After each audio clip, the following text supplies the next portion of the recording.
दुनिया में 75% एम्प्लॉयज़ सिर्फ इस वजह से जॉब छोड़ते हैं कि वो अपने CEO से, अपने बॉस से तंग होते हैं। जिस दिन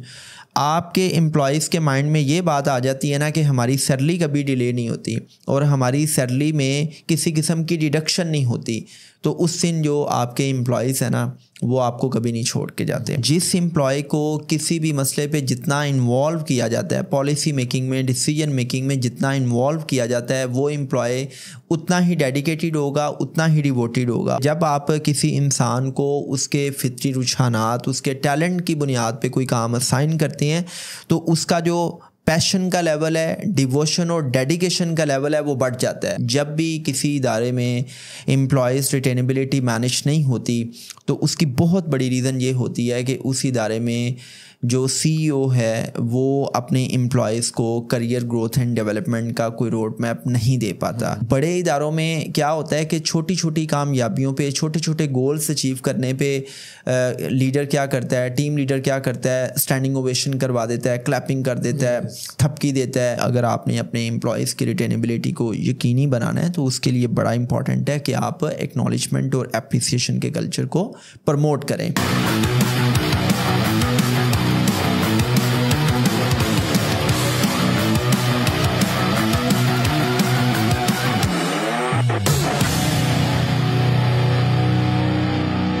चलते हैं पहले सवाल की जानिब, और ये एक CEO का सवाल है। कहते हैं कि जो मेरी कंपनी है उसमें जो एम्प्लॉयज़ हैं वो मुझे ज्वाइन करते हैं, कुछ एक साल वो काम भी कर रहे होते हैं, लेकिन ये है कि वो रिटेन नहीं हो पाते। एक तो उन्होंने वजूहात पूछी हैं रिटेन ना होने की, और फिर ये सलूशन पूछा है कि ऐसा क्या सलूशन किया जाए, क्या इक़दामात किए जाएं कि वो रिटेन रहें। ओके, अच्छा Shahid, thanks for joining me again as my podcast host. और पॉडकास्ट के आगाज़ में ही आपने बड़ा इंपॉर्टेंट क्वेश्चन पूछा है। ये जो क्वेश्चन है ये अक्सर CEOs पूछते हैं कि हम अपने एम्प्लॉयज़ पे इतनी इन्वेस्टमेंट करते हैं, ट्रेनिंग करवाते हैं, कोचिंग करवाते हैं, उनके कॉग्निटिव लैंडस्केप को, उनकी स्किल्स को इन्हेंस करते हैं, उनको एम्पावर करते हैं, बट अनफॉर्चुनेटली हमारे एम्प्लॉयज़ हमें छोड़ के चले जाते हैं। एंड ऑब्वियसली कॉर्पोरेट इंडस्ट्री में इस हवाले से बहुत सी ट्रेनिंग्स होती हैं। जो इन साहिब ने क्वेश्चन किया है कि मुझे रीज़न्स बताएं कि मेरे एम्प्लॉयज़ मेरे इदारे को क्यों छोड़ के जाते हैं, तो ऑब्वियसली मैं इनके इदारे की डायनामिक्स को नहीं जानता। आई डोंट नो कि इनके इदारे का क्या कॉर्पोरेट कल्चर है, और ये जो साहब क्वेश्चन पूछ रहे हैं इनका अपना बिहेवियर कैसा है, इनका एटीट्यूड कैसा है। तो मेरे पास इस क्वेश्चन का कोई वाइट एंड ब्लैक में जवाब नहीं है, लेकिन मैं कुछ चीज़ें ऐसी शेयर करता हूँ जो मेरी एक्सपीरियंशियल लर्निंग की बुनियाद पे है, जो मेरा कॉर्पोरेट इंडस्ट्री के साथ एक्सपोजर है एज अ कॉर्पोरेट ट्रेनर, तो उस बेस पे मैं कुछ चीज़ें शेयर कर रहा हूँ और फिर इसमें इनको अपने क्वेश्चन का जवाब मिल जाएगा। चूँकि Shahid, to be very honest, कि जब भी आप इस किस्म के किसी क्वेश्चन को एड्रेस करते हैं तो आपको एग्जैक्ट आंसर नहीं मिल सकता। एग्जैक्ट आंसर इसलिए नहीं मिल सकता कि आपको एग्जैक्ट मसले का पता ही नहीं है। अब देखें, जब आपको मसले का पता ही नहीं कि इदारे का कॉर्पोरेट कल्चर कैसा है, ये जो CEO हैं इनका अपना एटीट्यूड कैसा है, इदारे के क्या रूल्स हैं, क्या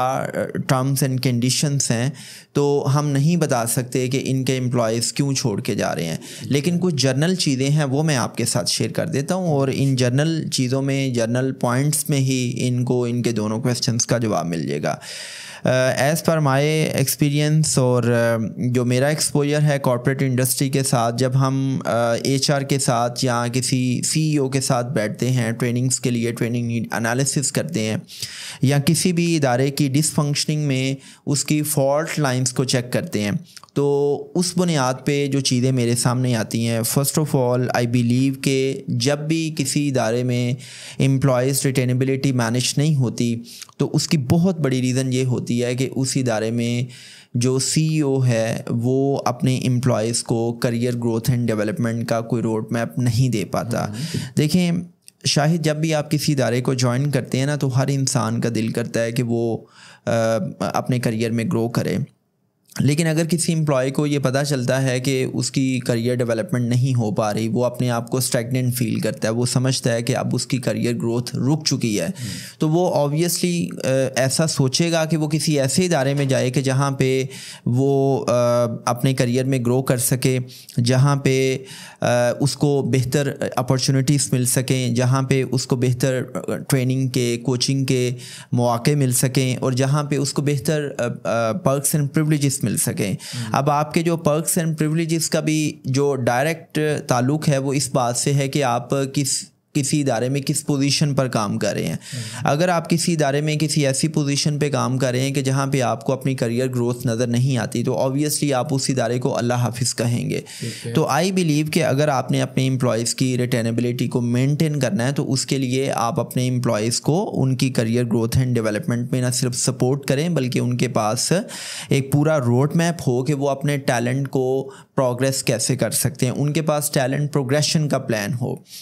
तो ये एक बड़ा इंपॉर्टेंट एलिमेंट है। दूसरा important element it's all about कि बहुत से इदारों में जो इदारे की टॉप लीडरशिप है, स्पेशली CEO, वो अपने इवन जो टॉप मैनेजमेंट है उसके साथ प्रॉपर कम्युनिकेट नहीं कर पा रहा होता। इसको मैं कहता हूँ कि कम्युनिकेशन में ट्रांसपेरेंसी नहीं होती, या इसके लिए आप एक टर्म यूज़ कर लें कि lack of transparency in communication. अब जब हम कम्युनिकेशन में ट्रांसपेरेंसी की बात करते हैं तो इसका मतलब ये है कि बहुत से इदारों में CEOs की एक किचन कैबिनेट होती है। जैसे हम कहते हैं ना कि कोई प्राइम मिनिस्टर है और प्राइम मिनिस्टर की एक फुल कैबिनेट होती है, 20, 30, 40, 50 मिनिस्टर्स की, स्टेट मिनिस्टर्स की, फेडरल मिनिस्टर्स की, लेकिन उन सारी की सारी कैबिनेट मेंबर्स में से कुछ 2 से 5 ऐसे कैबिनेट मेंबर्स होते हैं जो उसकी किचन कैबिनेट होती है, जो अहम तरीन अमूर पे डिसीजन मेकिंग के लिए प्राइम मिनिस्टर या हेड ऑफ स्टेट उनको ऑन बोर्ड कर रहा होता है। इसी तरह कॉर्पोरेट इंडस्ट्री में कुछ CEOs की एक किचन कैबिनेट होती है, वो स्ट्रेटेजिक थिंकिंग के लिए, पॉलिसी मेकिंग के लिए, मेजर पैराडाइम शिफ्ट्स के लिए या अहम फैसलों के लिए अपनी टॉप मैनेजमेंट को ऑन बोर्ड करने की बजाय, उनको इन्वॉल्व करने की बजाय वो सिर्फ किचन कैबिनेट को ऑन बोर्ड कर रहे होते हैं। अब उसका नुकसान ये होता है, उसके रिपरकशंस ये होते हैं कि जब आप सिर्फ चुनिंदा लोगों को, अपने हम ख्याल लोगों को डिसीजन मेकिंग में, पॉलिसी मेकिंग में ऑन बोर्ड कर रहे होते हैं, इन्वॉल्व कर रहे होते हैं, तो जो दूसरे आपके एम्प्लॉयज़ हैं, जो दूसरी आपकी टॉप मैनेजमेंट है, वो ख़ुद को फ़ैसला साजी में जब ख़ुद को डिसएसोसिएट समझती है तो उससे फिर कॉन्स्पिरेंसी थ्योरीज जन्म लेती हैं। दूसरे जो एम्प्लॉयज़ हैं वो फिर समझते हैं कि यार हम लोग तो इस इदारे में इम्पॉर्टेंट ही नहीं है, तो उनके अंदर एक ऐसी फीलिंग आती है कि वो अपने आप को सिग्निफिकेंट नहीं समझते, वो अपने आप को अहम नहीं समझते। और दूसरे नंबर पे ऑब्वियसली जब आप चंद लोगों को इन्वॉल्व करेंगे और बाकी लोगों को जस्ट आप इन्फॉर्म करेंगे कि आपने ये करना है और ये नहीं करना, तो इट मीन्स कि आप अपने इदारे के विजन को, अपने इदारे के मिशन को, अपने इदारे के गोल्स को आप कम्युनिकेट नहीं कर पा रहे। ये एक CEO की रिस्पॉन्सिबिलिटी होती है कि वो क्रिस्टल क्लैरिटी के साथ अपने इदारे के विजन, मिशन और जो गोल्स हैं वो अपनी टॉप मैनेजमेंट के साथ शेयर करें। अगर आप एक अपने इदारे की पॉलिसीज़ में मेजर पैराडाइम शिफ्ट चाह रहे हैं, उसके लिए भी आपको अपनी टॉप मैनेजमेंट को ऑन बोर्ड करना होता है। और जितनी आप ओपन डोर पॉलिसी को मेंटेन करते हैं, उतने ही एम्प्लॉयज़ की एंगेजमेंट आपके साथ बेहतर रहती है। और ये चीज़ ऑब्वियसली फिर creativity, critical thinking, rationality of thought और इनोवेशंस को भी नर्चर करती है। क्योंकि आई बिलीव कि अगर आप 2 से 3 लोगों के साथ पॉलिसी मेकिंग में इन्वॉल्वमेंट कर रहे हैं, तो ऐसा हो सकता है कि कोई नया ख्याल ना आए, कोई नया आइडिया ना आए, कोई क्रिएटिव चीज़ सामने ना आए। लेकिन अगर आप 20-30 लोगों के साथ या आपके जो मेजर टॉप मैनेजमेंट में लोग हैं, अगर आप उनको ऑन बोर्ड करते हैं तो ऑब्वियसली उसमें फिर बहुत सी नई चीज़ें, नए आइडियाज़ आते हैं कि जो आपके इदारे की ग्रोथ एंड डेवलपमेंट में एक बड़ा पॉजिटिव रोल प्ले करते हैं। तो जो ओपन डोर पॉलिसी है ना, ये होनी चाहिए। जैसे हम अक्सर पाकिस्तानी एग्जेक्टिव की तरफ से एक स्टेटमेंट सुनते हैं ना कि डिप्टी कमिश्नर ऑफिस से या कमिश्नर ऑफिस से या चीफ सेक्रेटरी ऑफिस से हमें एक मरासला मिलता है कि जी न्यूज़पेपर में खबर लगती है कि जी नए कमिश्नर ने ऐलान किया है कि मेरे दरवाजे सब के लिए खुले हैं और उनकी एक ओपन डोर पॉलिसी है। तो मैं ये कहता हूँ कि जो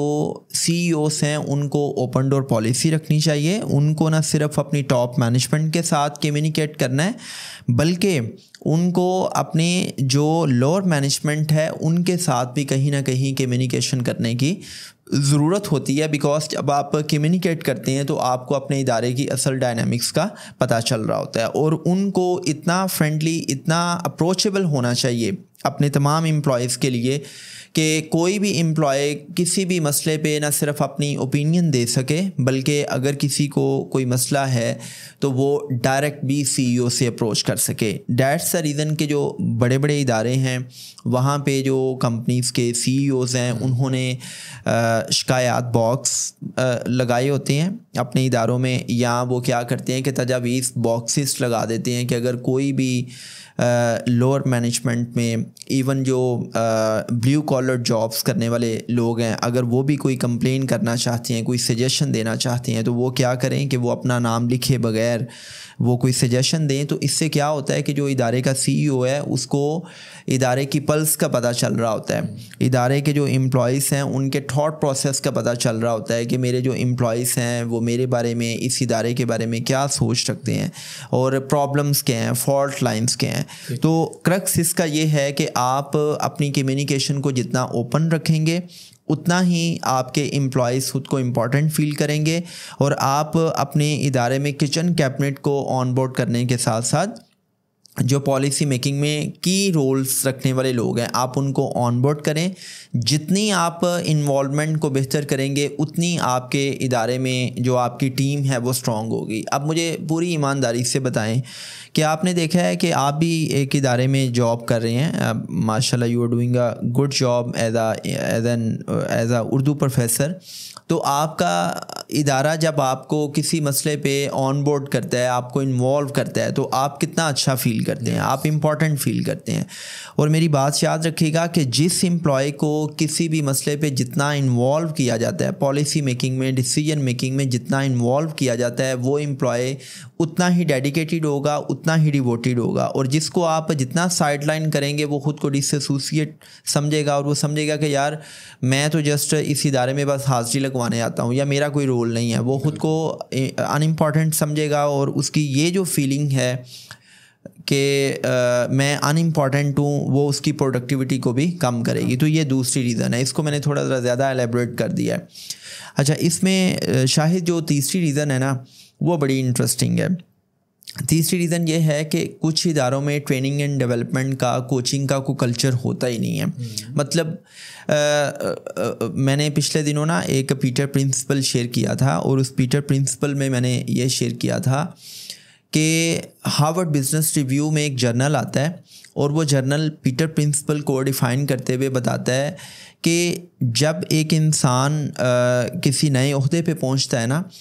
किसी नए स्टेटस पे पहुंचता है तो वो स्टेटस, वो ओहदा उससे डिमांड करता है कि वो उस ओहदे को जस्टिफाई करने के लिए अपनी स्किल्स, अपने कॉग्निटिव लैंडस्केप, अपने इंटेलेक्चुअल एक्यूमेन को स्ट्रॉन्ग करे। अगर आप करियर में ग्रो करना चाह रहे हैं या आप करियर में ग्रो कर चुके हैं और आप अपने नॉलेज को, आप अपने स्किल्स को अपडेट नहीं करते तो इट मीन्स कि you are rising to your own level of incompetencies. फिर आप अपनी इनकम्पिटेंसी की मैपिंग नहीं करते, आपको आइडिया नहीं होता कि मेरे नॉलेज गैप्स कौन से हैं, मेरे पास मिसिंग नॉलेज कौन सा है, तो आप डिलीवर नहीं कर पाते। अब बहुत से इदारों में होता क्या है कि जब एम्प्लॉयज़ देखते हैं ना कि यार मैं ग्रो नहीं कर पा रहा और मेरे पास फ्रेश नॉलेज नहीं है, मेरी स्किल्स इंप्रूव नहीं हो रही, तो फिर क्या होता है कि फिर लोग जो है ना वो इदारे को क्विट करना शुरू कर देते हैं। अब वो जो पीटर प्रिंसिपल है ना, पीटर प्रिंसिपल ये कहता है कि भाई जिस तरह जो है ना लोग जब किसी बड़े ओहदे पे पहुंचते हैं या वो अपने करियर में ग्रो करते हैं तो वो अपनी कॉम्पिटेंसीज को बेहतर करते हैं ना, इसके वाइस वर्सा ये होता है कि some people rise to their own level of incompetencies. और हार्वर्ड बिजनेस रिव्यू का जो जर्नल है वो ये बताता है कि आज के दौर में जितनी डिजिटल इंक्लूसिविटी आ चुकी है, जितना डिजिटल लैंडस्केप आपका चेंज होता है हर 6 महीने के बाद, उसके लिहाज से एंड मोर देन डैट के वो लोग के जो किसी भी बड़े इदारे से डिग्री लेते हैं उसके बावजूद भी 5 साल के बाद आपकी डिग्री जो है वो एक्सपायर हो जाती है और डिग्री की कोई वैल्यू, कोई इम्पोर्टेंस नहीं रहती। 5 साल के बाद आपको अपने नॉलेज को, अपनी स्किल्स को अपडेट करना होता है, up to the minute update करना होता है। अगर आप अपने आप को up to the minute update नहीं करते तो इट मीन्स के you are obsolete from the field.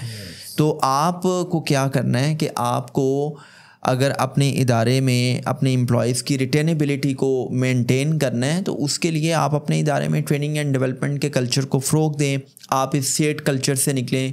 Because हम दोनों का ताल्लुक़ पहलवानों के शहर गुजरांवाला से है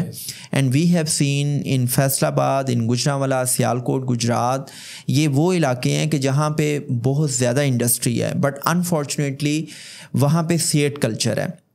और वहाँ पे बहुत कम इदारे हैं कि जहाँ पे बाकायदा ट्रेनिंग एंड डेवलपमेंट का कल्चर है, जहाँ पे एम्प्लॉयज़ की ट्रेनिंग की जाती है, कोचिंग की जाती है, उनकी जब आप नॉलेज गैप्स को फिल करते हैं, उनको आप स्किलफुल बनाते हैं तो ऑब्वियसली ये चीज़ ना सिर्फ उनकी लाइफ्स में वैल्यू ऐड करती है बल्कि अल्टीमेटली आपका इदारा ग्रो कर रहा होता है। अब इसमें जो है ना वो एक रिचर्ड ब्रांसन की थ्योरी है, वो बड़ी शानदार है। वो ये कहता है CEO से कि भाई आप अपने एम्प्लॉयज़ की इतनी ट्रेनिंग करें, इतनी कोचिंग करें कि जो उनकी वर्थ है वो डबल हो जाए। मतलब जितनी आप सैलरी उनको दे रहे हैं ना, आप उनकी इतनी ट्रेनिंग कोचिंग कर दें कि जब वो मार्केट में जाएं तो उनको डबल सैलरी मिल सके।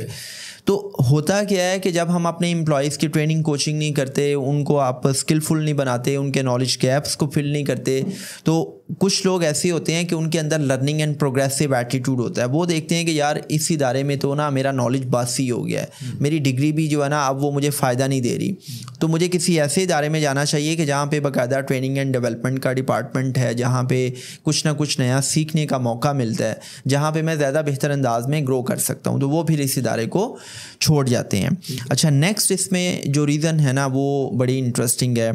शायद आपने देखा है कि कुछ इदारों में ना जब जॉब्स फिल की जाती हैं, जब कोई वैकेंसी होती है तो हेलीकॉप्टर लैंडिंग्स होती हैं। हेलीकॉप्टर लैंडिंग्स का मतलब ये है कि आपके इदारे में एक वैकेंसी है या आपके इदारे में एक ऐसी जॉब क्रिएट हुई है कि जो आप अपने ही इदारे के एम्प्लॉयज़ में से किसी को प्रमोट करके उस वैकेंसी को फिल कर सकते थे, लेकिन आपने क्या किया कि आपने एक फ्रेशर को जो है वो हायर किया, आपने हेलीकॉप्टर लैंडिंग की। अब मुझे एक चीज़ बताएं कि एक एम्प्लॉय जो आपके इदारे में 10 साल से जॉब कर रहा है और एक एम्प्लॉय वो है कि जो आपके इदारे में नया वारिद हुआ है, गो के वो अच्छा डिग्री रखने वाला है, तो ये बताएं कि जो इदारे में पुराने काम करने वाले एम्प्लॉयज़ हैं वो उसको एक्सेप्ट करेंगे? नहीं करेंगे, बल्कि वो क्या करेंगे, वो लेग पुलिंग करेंगे, वो उसको गिराने की कोशिश करेंगे और उनकी पूरी कोशिश होगी कि किसी भी तरीके से ये बंदा इधर कामयाब ना हो। उसकी वजह ये है कि देखें शाहिद, जब भी एक इंसान किसी इदारे में वक्त लगाता है ना तो ये एक CEO की ज़िम्मेदारी होती है, ये उस इदारे के लीडरशिप की रिस्पॉन्सिबिलिटी होती है कि वो अपने इदारे के एम्प्लॉयज़ की इतनी ट्रेनिंग और कोचिंग करे कि अगर उस इदारे में कोई बड़ी पोजीशन जो है वो खाली है, एक नई वैकेंसी क्रिएट हुई है, तो कोशिश ये होनी चाहिए कि वो अपने ही इदारे में से किसी बंदे को आप क्या करें कि उस पोजीशन के लिए नॉमिनेट कर दें, बजाय इसके कि आप हेलीकॉप्टर लैंडिंग करें। तो जब हेलीकॉप्टर लैंडिंग्स होती हैं तो जो आपके पुराने एम्प्लॉयज़ होते हैं वो देखते हैं कि यार इतने सालों से मैं इस इदारे के साथ लॉयल हूँ, मैं काम कर रहा हूँ, तो जब बारी आई है करियर प्रोग्रेशन की तो इन्होंने एक नया बंदा ला के बिठा दिया है, तो वो आपके लिए फिर ये चीज़ एक्सेप्टेड नहीं होती और बहुत से लोग फिर इस चीज़ को अपनी ईगो का भी मसला बना लेते हैं।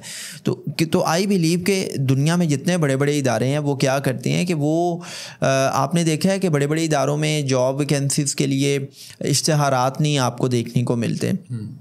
बड़ा कम होगा कि किसी बड़े इदारे ने न्यूज़पेपर में इश्तिहार दिया हो। होता क्या है कि आप अपने ही इदारे में से किसी बंदे को प्रमोट कर देते हैं, या आप क्या करते हैं कि आप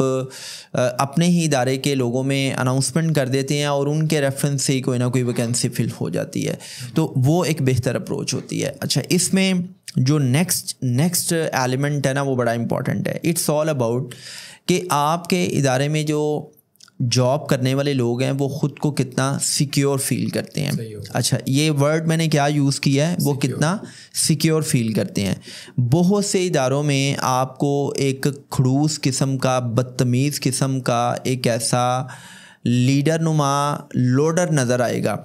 एक ऐसा बॉस नज़र आएगा कि जिसका एक ही काम है कि उसने अपने एम्प्लॉयज़ को ह्यूमिलिएट किस तरह करना है, उनकी तज़लील किस तरह करनी है, उनको डिसरिस्पेक्ट किस तरह करना है। और वो हमेशा जो है वो आपको ऐसी स्टेटमेंट्स देगा कि जिससे आपको लगेगा कि शायद ये आपका इस इदारे में आखिरी दिन है। अब मुझे ये बताएं पूरी ऑनेस्टी के साथ कि अगर एक बंदा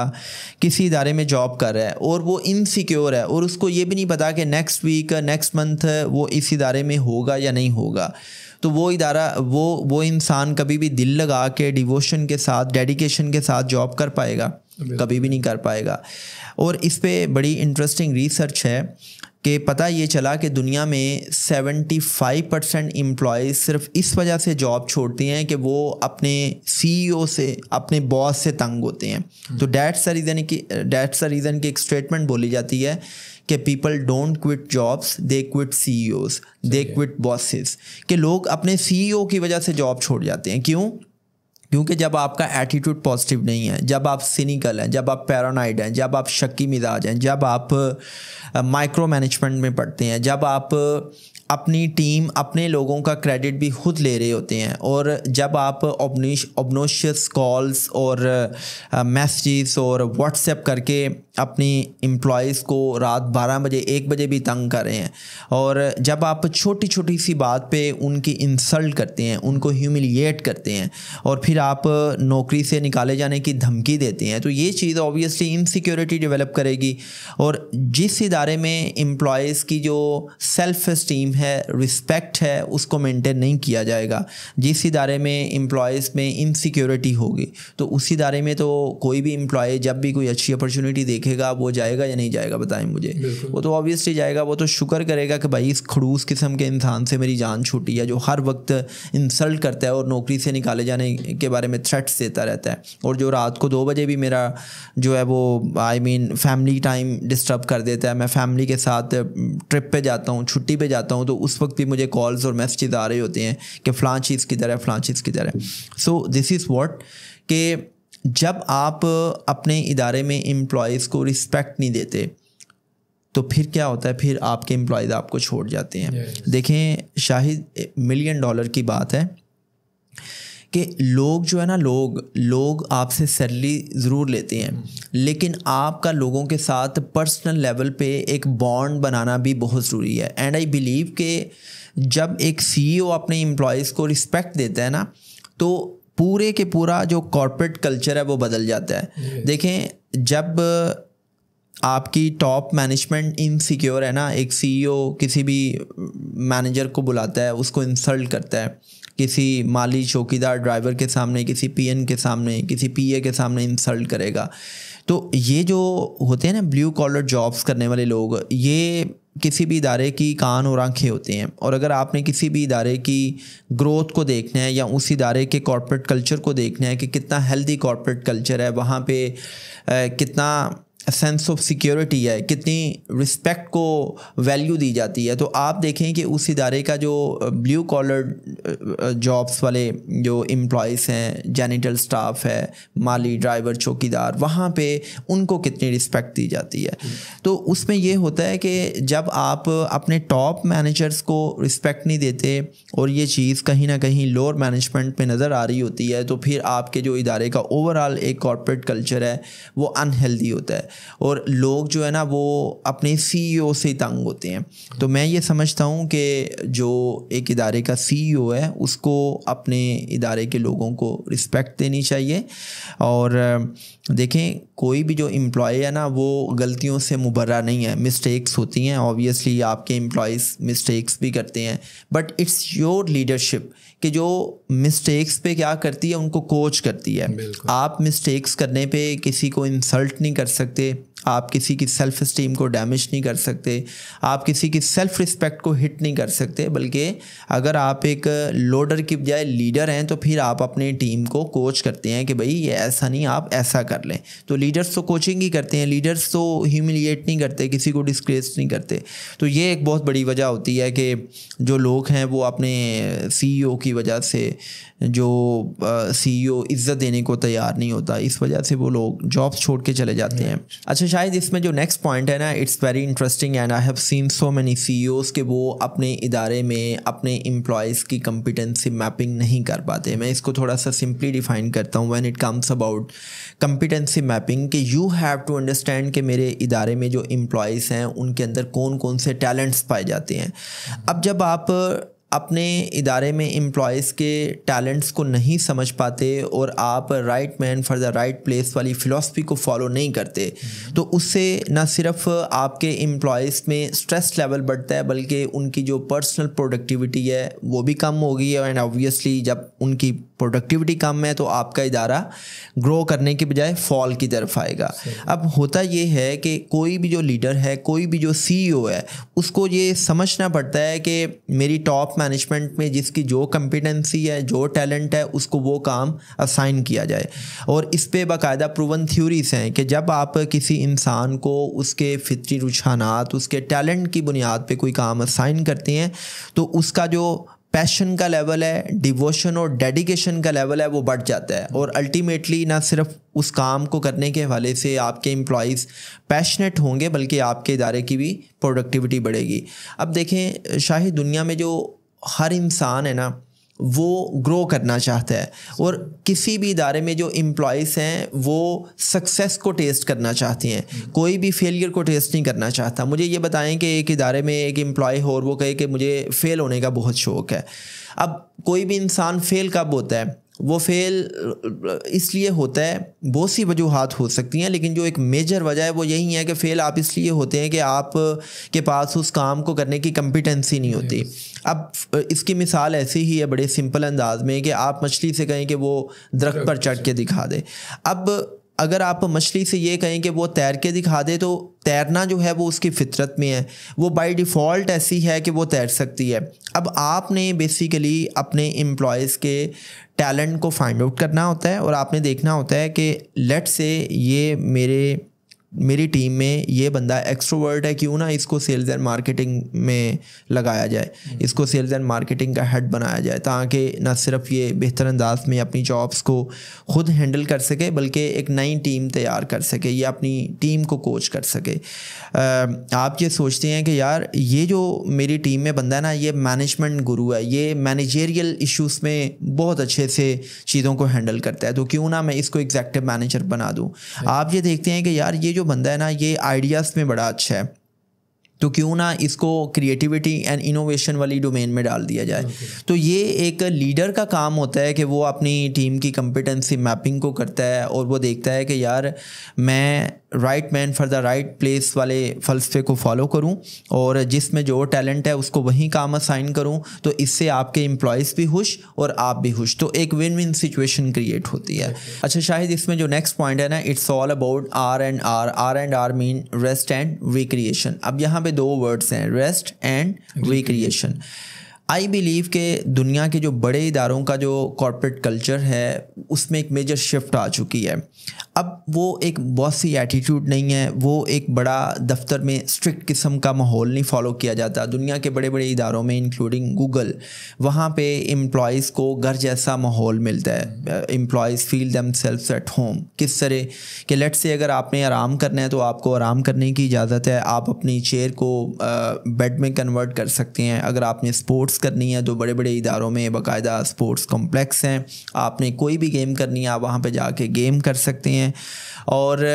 फिर इसी तरह when it comes about recreation तो बाकायदा ट्रिप्स प्लान किए जाते हैं। एंड मेरा ये मानना है, बिकॉज मैं कॉर्पोरेट इंडस्ट्री में ट्रेनिंग्स करता हूँ, तो हमने ये देखा है कि अगर आपने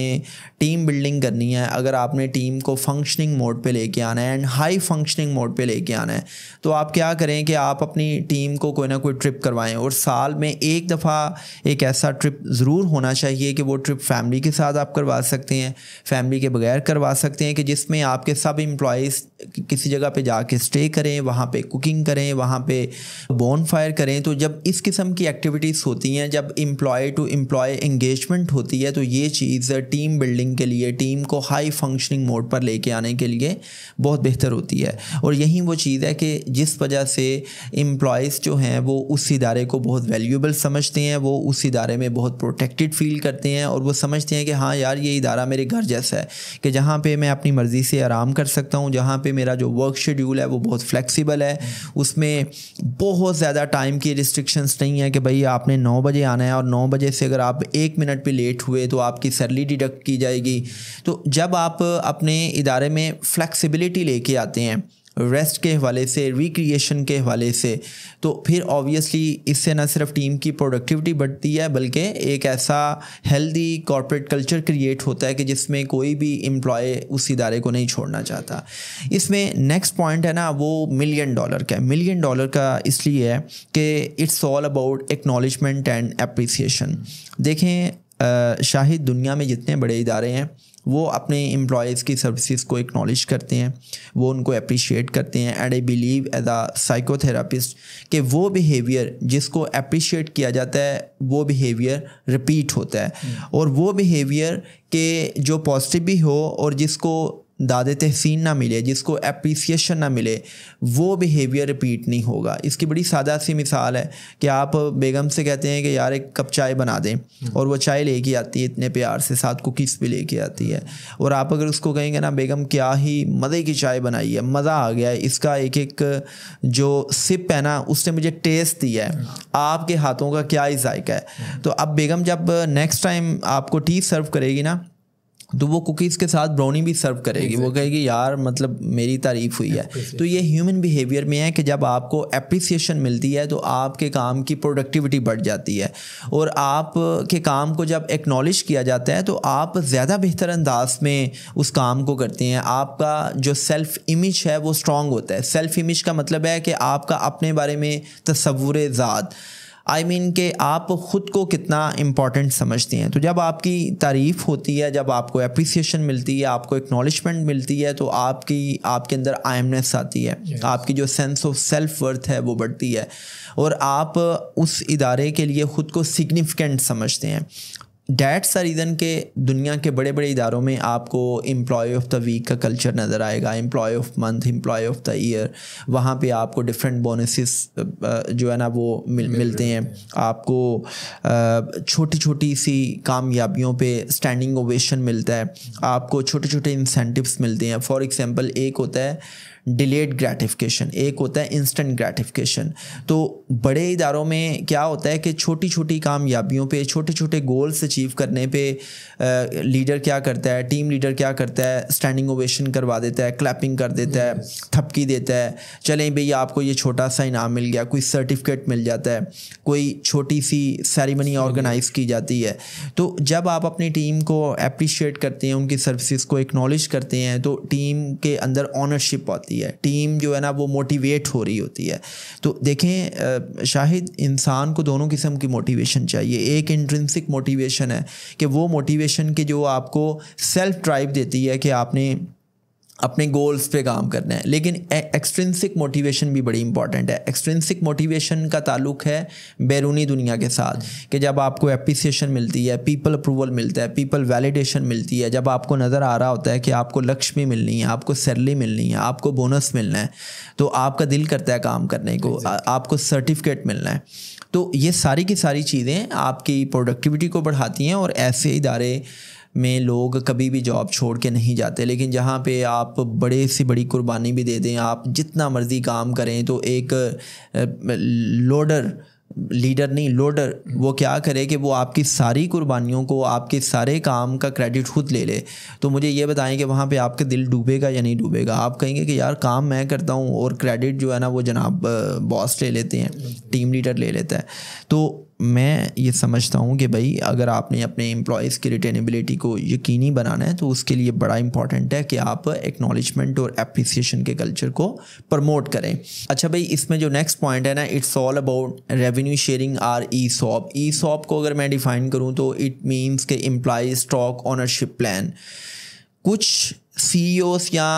इदारों के मालिकान ऐसे होते हैं कि वो समझ जाते हैं कि यार मेरे इदारे में फ़लाँ बंदा जो है ना मेरे इदारे की रीढ़ की हड्डी है और ये बंदा काफ़ी सालों से मेरे साथ बड़ी ही लॉयल्टी के साथ सर्व कर रहा है,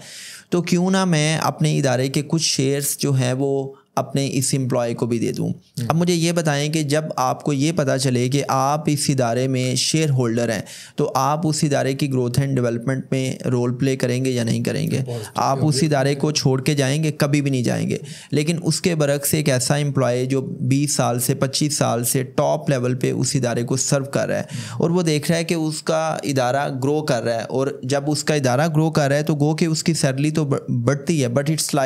लाइक अ पीनट, राइट? जबकि उसके मुकाबले में जो ऑनर है वो उसकी वेल्थ भी बढ़ती जा रही है, महंगी गाड़ियाँ, लग्जरी गाड़ियाँ, DHA बहरिया में घर, और आप सिर्फ उसी सैलरी पे गुजारा कर रहे हैं। तो आपके माइंड में आएगा ना कि यार मुझे तो कुछ भी नहीं मिल रहा, ऐसे ही है ना? तो आप कहीं ना कहीं फिर सोचेंगे कि मैं क्यों ना किसी ऐसे इदारे में जाऊं कि जहां पे मुझे इससे ज़्यादा सैलरी मिल सके। तो जो समझदार इदारों के मालिकान होते हैं वो क्या देखते हैं कि वो देखते हैं कि यार इस बंदे को मुझे लूज़ नहीं करना, मैं क्यों ना इसको ईसॉप मोड पे ले जाऊं। तो ऑन अ कंक्लूडिंग नोट, इसका मतलब ये है कि अगर आपने अपने इदारे के कीमती एम्प्लॉयज़ को रिटेन करना है, जिनके बारे में आपका ख्याल ये है कि यार इन्होंने काफ़ी सालों से सर्व किया है, ये लॉयल हैं और इन पे हमने बड़ी हैवी इन्वेस्टमेंट की है in terms of training and development and coaching, तो फिर आप क्या करें कि आप उनके साथ रेवेन्यू शेयरिंग कर लें, तो वो कभी भी आपको छोड़ के नहीं जाएंगे। अच्छा शाहिद, इसमें जो लास्ट पॉइंट मैं आपके साथ शेयर करने लगा हूँ ना, ये $1 ट्रिलियन का पॉइंट है। एंड आई बिलीव कि अगर इस पॉइंट को सिर्फ हमारे जो CEOs हैं, जो इदारों के मालिकान हैं, अगर आज से अप्लाई करना शुरू कर दें तो मैं गारंटी के साथ कह सकता हूँ कि उनके एम्प्लॉयज़ कभी भी उनको नहीं छोड़ के जाएंगे। और इसको हम कॉर्पोरेट सेक्टर में कहते हैं सैंडविच अप्रोच। और सैंडविच अप्रोच अपनाते हुए आपने बड़े छोटे छोटे से स्टेप्स लेने होते हैं। उसमें पहला स्टेप ये है कि आप अपने एम्प्लॉयज़ को ये यकीन दिला दें कि फ़लाँ डेट को सैलरी आपके अकाउंट में ट्रांसफ़र होगी। मतलब उनकी ये सोच इस हद तक पुख्ता हो जाए कि भाई आंधी है, तूफ़ान है, डिक्टेटरशिप है, पार्लियामेंट्री गवर्नमेंट है, फेडरल गवर्नमेंट है, प्रेसिडेंशियल सिस्टम है, कोई भी सिस्टम है, कुछ भी हो जाए, फ़लाँ डेट को हमारी सैलरी हमारे अकाउंट में आ जाएगी। और जिस दिन आपके एम्प्लॉयज़ के माइंड में ये बात आ जाती है ना कि हमारी सैलरी कभी डिले नहीं होती और हमारी सैलरी में किसी किस्म की डिडक्शन नहीं होती, तो उस दिन जो आपके एम्प्लॉयज़ हैं ना वो आपको कभी नहीं छोड़ के जाते। तो पहला पॉइंट क्या है कि सैलरी डिले नहीं होनी चाहिए। अगर आपके एम्प्लॉयज़ की सैलरी डिले होना शुरू हो गई है तो इट मीन्स कि अब आपके एम्प्लॉयज़ उस पंछी की तरह हैं कि जो जहाँ पे दाना दुनका देखेंगे वहाँ पे वो परवाज़ पकड़ लेंगे। दूसरा पॉइंट ये है कि आप ये जो छोटी छोटी इंसेंटिव्स होती हैं ना, फॉर एग्ज़ाम्पल चाय, कॉफ़ी, पानी, इसका बंदोबस्त रखें और ये फ्री में दिया करें। फिर आप अपने एम्प्लॉयज़ के साथ कभी कभी डाइनिंग के लिए निकलें। आप महीने में एक दफ़ा उनको अपनी जेब से डाइनिंग करवाएं। फिर आप क्या करें कि आप एक वक्त का खाना अपने एम्प्लॉयज़ को दे दें। अगर आप ये नहीं कर सकते तो एटलीस्ट वो एम्प्लॉयज़ के जो रात को देर तक ठहरते हैं आप उनके लिए फ्री खाने का बंदोबस्त करें। फिर आप क्या करें कि ऐसे एम्प्लॉयज़ जो बहुत दूर से आते हैं आप उनकी जो ट्रैवलिंग है उनका बंदोबस्त कर लें, स्पेशली फॉर वुमेन, चूँकि ख़वातीन के लिए एक बहुत बड़ा चैलेंज होता है कम्यूट करना दूर दराज के इलाकों से जो आती हैं। तो आप क्या करें कि आप उनकी कन्वेंस का बंदोबस्त कर लें, तो ये एक बड़ी वैल्यू एडिशन होती है उनके लिए। फिर आप क्या करें कि आप अपने एम्प्लॉयज़ की इंश्योरेंस करवाएं, स्पेशली मेडिकल इंश्योरेंस करवाएं। मुझे ये बताएं कि जब एक एम्प्लॉय को ये पता हो कि मेरी मेडिकल इंश्योरेंस हुई है और खुदा ना खास्ता मेरी फैमिली में मेरे बेटे बेटी को, माँ को, बहन को, बीवी को कोई मसला होगा तो मैं इस मेडिकल इंश्योरेंस से फ़ायदा उठा सकता हूँ, तो उसकी लॉयल्टी कितनी होगी? वो आपके इदारे को छोड़ेगा? कभी नहीं छोड़ेगा। इसी तरह मैंने देखा है कि आपके इदारों में बहुत से ऐसे एम्प्लॉयज़ होते हैं कि जो बड़े कॉम्पिटेंट होते हैं, लेकिन उन बेचारों का जो सोशियो इकनॉमिक बैकग्राउंड है वो इतना पुअर होता है कि वो छोटी छोटी चीज़ों के लिए दूसरों के मुख्ताज होते हैं। फॉर एग्ज़ाम्पल, अगर किसी के पास लैपटॉप नहीं है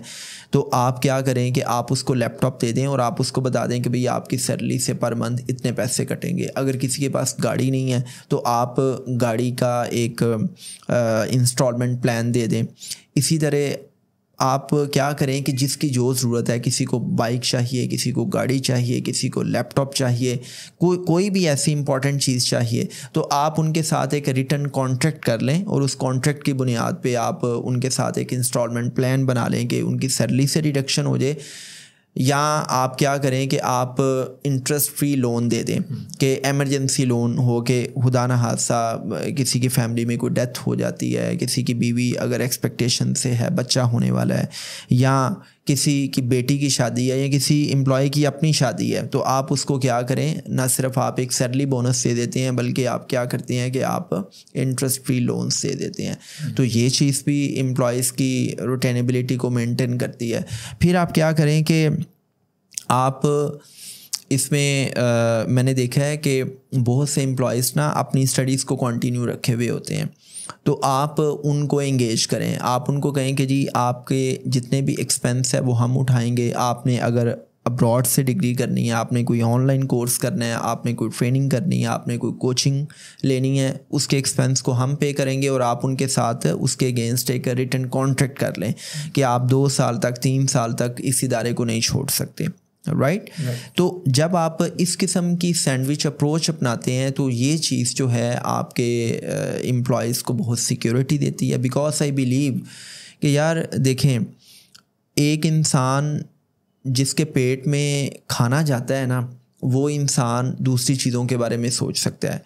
जिस इंसान के पास मुआशी फ़िक्रें हैं ना, जिस इंसान की बेसिक नीड्स नहीं पूरी हो रही, वो आपके इदारे में क्या वैल्यू ऐड करेगा? मतलब आई बिलीव कि एक मोटिवेटेड पर्सन दूसरों को मोटिवेट कर सकता है। एक वो इंसान जो मुआशी फ़िक्रें लेके आता है ना ऑफिस में, और छोटी छोटी फ़िक्रें लेके आता है, वो इंसान इदारे की प्रोडक्टिविटी में वैल्यू ऐड नहीं करता। और जब वो वैल्यू ऐड नहीं करता, उसके अपने भी मसाइल हैं, फिर वो आपके लिए भी मसाइल पैदा करता है। तो बेहतर ये है कि आप अपने एम्प्लॉयज़ की जो छोटी छोटी ज़रूरियात हैं वो आप पूरी कर दें, और अल्टीमेटली उसका फ़ायदा ये है कि आपका इदारा भी ग्रो कर रहा है और आप के जो एम्प्लॉयज़ हैं वो आपके साथ लॉयल भी रहते हैं। तो आई बिलीव कि इस क्वेश्चन को हमने